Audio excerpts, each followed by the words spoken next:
how I learned. Okay. So how I learned the Navy Dive Man, it was like 1,000 pages, Navy Dive Man. I got it a year in advance. Oh my gosh. And wrote the book out probably 14 times. Fowler's Law, Gay-Lussac's Law, Dalton's Law, all these laws, but over and over, the whole manual.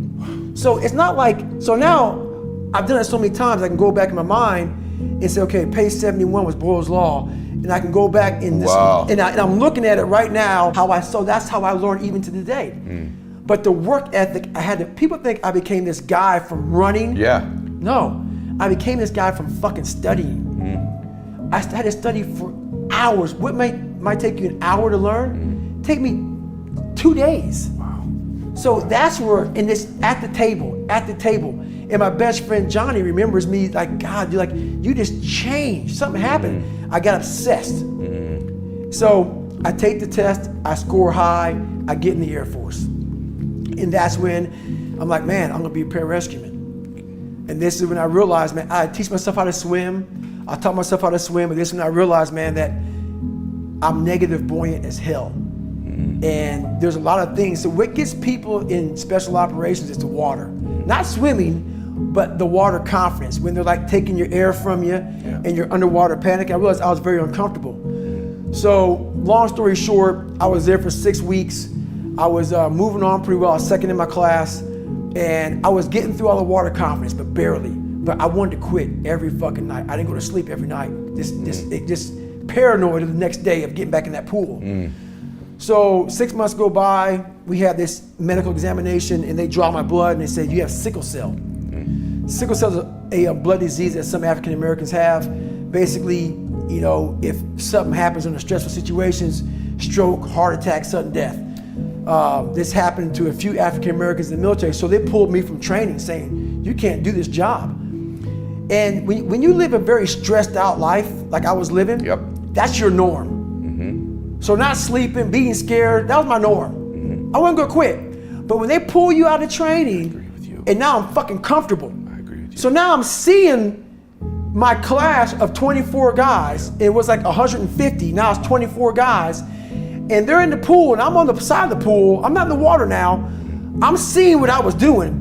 I'm seeing these guys struggling, panicking in the water, like wanting to quit. I'm like, fuck that. Now seeing that do this, I'm like, I wanna get out of the Air Force. Wow. I don't even want to be in the fucking military. So this is what I'm saying. So I'm hoping now that this sickle cell thing is going to get me kicked out of the military. Because I'm like, okay, I don't want to go back in the fucking, I'm done. So I'm like getting happy because now I'm like, I won't quit. They're going to medically drop me from the course. This is great. I can keep my head up. I learned how to read. I learned how to write. I passed the ASVAB test, but I'm fixing everything on the surface. I'm not going into the fucking dungeon. So the doc calls up, I go back to the doctor's, I'm like skipping down there thinking, I'm getting out of here, man. Thinking now, I only have about a couple, 2.5 weeks left of training, cause I missed a week and some change. I go, you know what, great, man. I have to suck this up, man. I can do this. So I'm trying to motivate myself on the way back to my CEO, my command officer, Sergeant Lundberg. I get to Sergeant Lundberg looks at me and says, Goggins, man, that's great, you're back into training. You gotta start from day one. Because I'm at critical parts of training. I can't miss that many days. And I'm like, but I was a great liar, still. But I didn't know anything about it. I knew I was struggling. I knew I had some health issues, but I just thought because I was killing myself at what I was doing. And he said, you know what, you're right, man. I wouldn't want to do that either. So he gave me a medical out of pararescue. And he said, when we figure this out more, we'll have you come back. I wasn't ever going back. I'm like, I'm never getting back in the fucking water again, but I was able to leave on a medical. But I quit. You quit. And I might be somewhere about that now, but that's where I was. And I tell the story because if I just talk about, I broke the pull-up record, I did all these fucking races, I went through SEAL training, I was in 3 hell weeks, Ranger school. If I talk about all the badassery, like we like to do on social fucking media, and I don't tell you that I was a fucked up kid, and I was scared as shit, and I was depressed and insecure, and all this shit, what good am I for anybody? Right. I'm a superhero, but I'm a liar. I'm that now, but I wasn't born that. Yeah. I had to make myself into this shit.